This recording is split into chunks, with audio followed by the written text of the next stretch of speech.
Ila mimi shemeji wangu.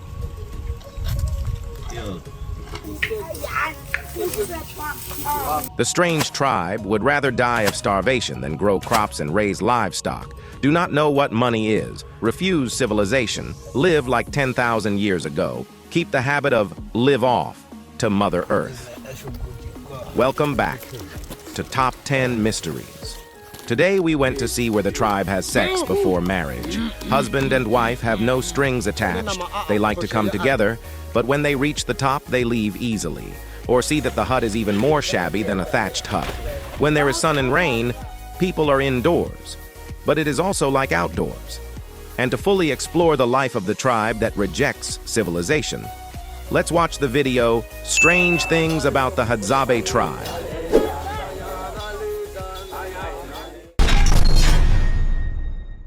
The strange tribe rejects civilization, living as it was 10,000 years ago. The Hadzabe tribe live in groups of about 30 to 40 people in northern Tanzania, Southeast Africa, specifically around Lake Eyazi in the Central Rift Valley, adjacent to the Serengeti Plateau. They are considered one of the last hunter-gatherer tribes in Africa, with about 2,300 members. Just as our ancestors lived 200,000 years ago, the Hadza people still live the same way, without change or progress. They still remember the legend of their tribe, witnessing the development through 4 stages with different cultures. In the early period, there was the name Akaka Anebe, which means a giant, natural, furry man with strength, which subdued animals. By the second stage, these giants shed all their hair, called Tlatlanebe. Even so, they still have the power of the gods, subduing animals and then keeping the habit of sleeping in trees, eating animals raw. At this stage, they already knew how to use fire, but they took fire from lightning in the sky. By the third stage, the Hadza people called Hamakwabe began to become as small as they are now. At this time, they are agile, intelligent, and know how to use weapons in hunting. The bottom line is that they already know how to keep the flame for a long time and use it to cook food. In the last stage, the Hadza called Hamaishonebe, that is, the little intelligent person.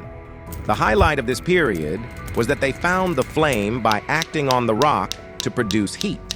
And this is also the final development, from then until tens of thousands of years later. The only thing that people here have to do in their lives is to learn how to survive and pass it on to the next generations. Even though they came into contact with the modern world very early and were too knowledgeable rather than not, but they refused to accept anything from the civilized world, despite the Tanzanian government's efforts to spread it.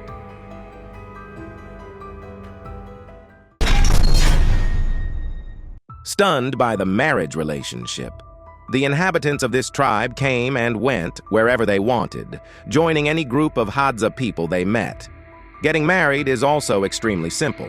If they feel compatible, they will go back to live together as husband and wife, and can break up whenever they want to find another partner.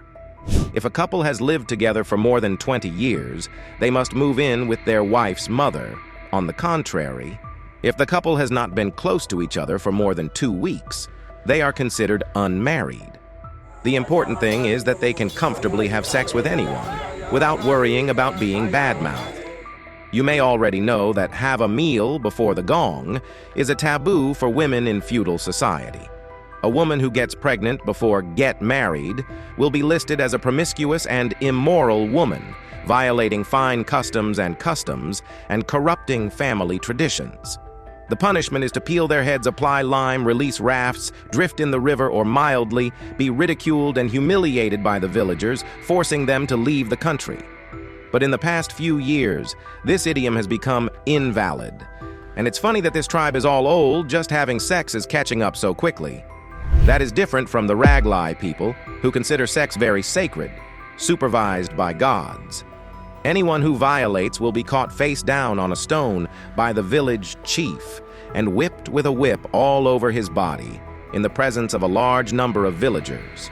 Not only that, in some areas, the violating couple was also forced to enter the pigsty, slap their faces into the trough to eat pig bran, because they thought that only animals such as pigs and dogs would have sex indiscriminately. If they commit a repeat offense, they will be kicked out of the village. That's why we see that there is this tribe, that tribe. In addition, the Hadzabe people also use their own language to communicate with each other, and scientists are still spending time studying their language.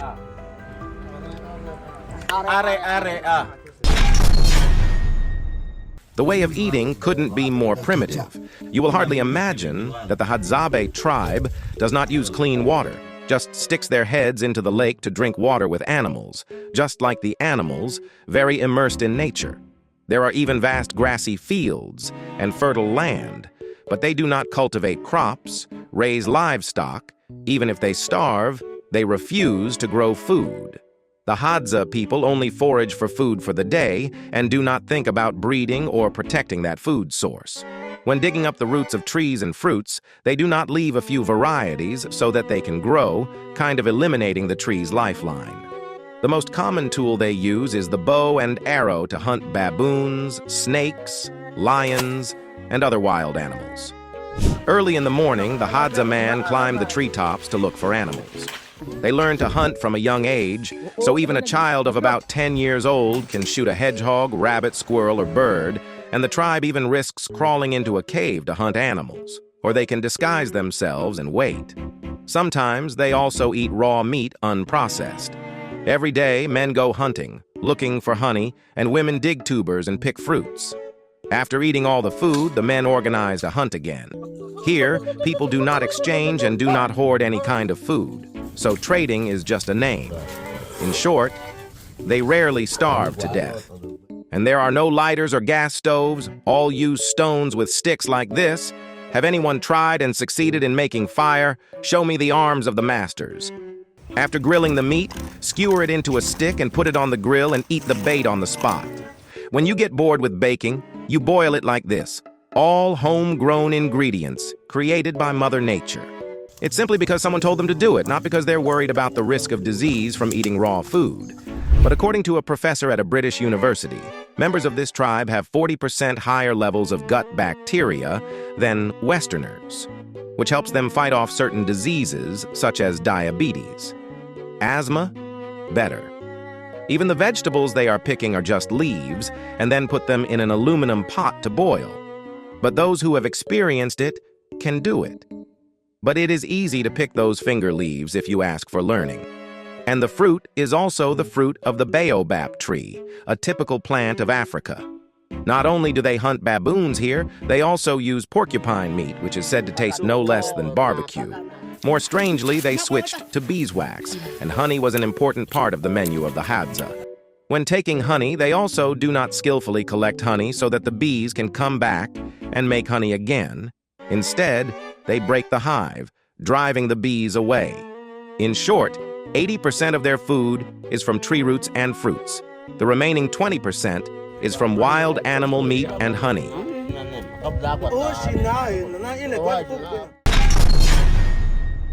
The flowery house of the Hadzabe people. The Hadzabe people are illiterate, children are not allowed to go to school, poverty and disease are dangers that threaten the survival of this tribe.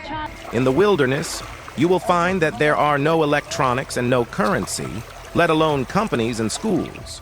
Therefore, people need to migrate in the grasslands when the seasons change to ensure their lives in a year have changed. They have no faith, nor do they worship gods. And perhaps that is the reason why the houses here are in the top cannot be more temporary. They do not use government-issued houses, but only in grass tents. Here, let's look at how they build houses. Where to get cement, bricks, mortar, or straw. Simply take a few branches wrapped on top of each other to create a circular area enough for 2-3 people to sit inside. The first is to take the largest branch as the main pillar in the middle, around which the branches are buried in a circle to make the slopes of the tent wall, tying the ends of the branches on the top to form a dome. At this point, the sun and rain know how to run into the house, but the sun still reaches the head. The rain still comes to the face. Next, the Hadzabe people will choose the rotten branches of the baobab tree to remove the bark, or smash the rotten wood into pieces, of course, not to burn it for cooking, but to put it on the roof of the tent. And that's it. Your expenses are zero VND, there is already a tent in it. They are also afraid that if they do not find a way to protect their land ownership, it is very likely that the whole tribe will have to use dirty water and no more natural animals to hunt.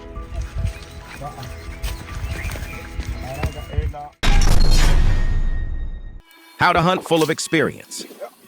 Normally, people often use guns and good bows and arrows when hunting, but in this modern isolated tribe, everyone makes their own bows and arrows. They would point their heads and let the animal not escape use poison. Certainly, only the hunting master can recognize which trees are poisonous or not to cut them down. And that sap will be boiled in a pot of water for a long time until it is condensed, like bitter candy like this. And then it will be applied to the tip of the arrow, ensuring that it will shoot at the one who dies. They also use the bark of the baobab tree with water and then take that water and apply it to the arrow to make it smooth. After that, each group of people began to divide to go out to feed. The people carefully observed each animal's footprint and traced it in the direction of the animal's lair, and pulled the arrow one shot. The animal was about to enter the pot. Not only do they stop at finding poisonous plants, they also go to trees with a special type of plastic and take this sap to apply to the skin, hair, change sunscreen and shampoo. I don't know if it is effective or not.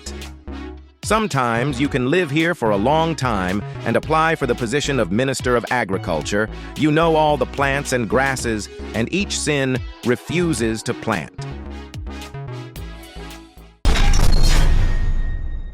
Perspective on life and choosing a lover. Friends. The men of the tribe of Hadza think that women with deep voices are better at gathering, but most of them prefer women with high voices. While the majority of women think that men with deep male voices are better at hunting, men with low voices have better fertility than men with high voices. To prove this point, Corin Apicella, a PhD in anthropology at Harvard University, launched a new experiment. Accordingly, Corin and his colleagues invited 88 Hadza, both male and female, to participate. Experts asked a man and a woman to say hujambo, hello, and then record it. The data is fed into a computer software to adjust the pitch to varying degrees. After listening to voices with a low to high pitch, women are asked to choose a male voice that they think belongs to a good husband. Meanwhile, men were asked to rate the wives and gathering abilities of female voices. When Corin began analyzing the data, he realized that about half of the women in the trial had ever raised a child. When dividing women according to that criterion, she found a trend. Breastfeeding women trust men with high voices, while those with older children prefer deep voices. Maybe the tenor is a signal that the man has a sense of responsibility for his family and society. The phenomenon of men having a deep voice after puberty is still a mystery to nature. It's just a little deeper in the morning, said David Putz, an anthropologist at the University of Pennsylvania, who said the deep voice is a signal of male dominance rather than seducing women. A previous study showed that in everyday life, men are apprehensive about fighting with a low-pitched opponent. However, men don't think guys with deep voices are attractive in the eyes of women. An instrument? Yeah. Can't believe I've never told you I play bass. Today's video is over. Thank you to the Top 10 Mysteries viewers who have been following our channel all this time. And if you want to explore dozens of other countries as well as tribes full of strange things, then click the subscribe button and click on the video you want to watch.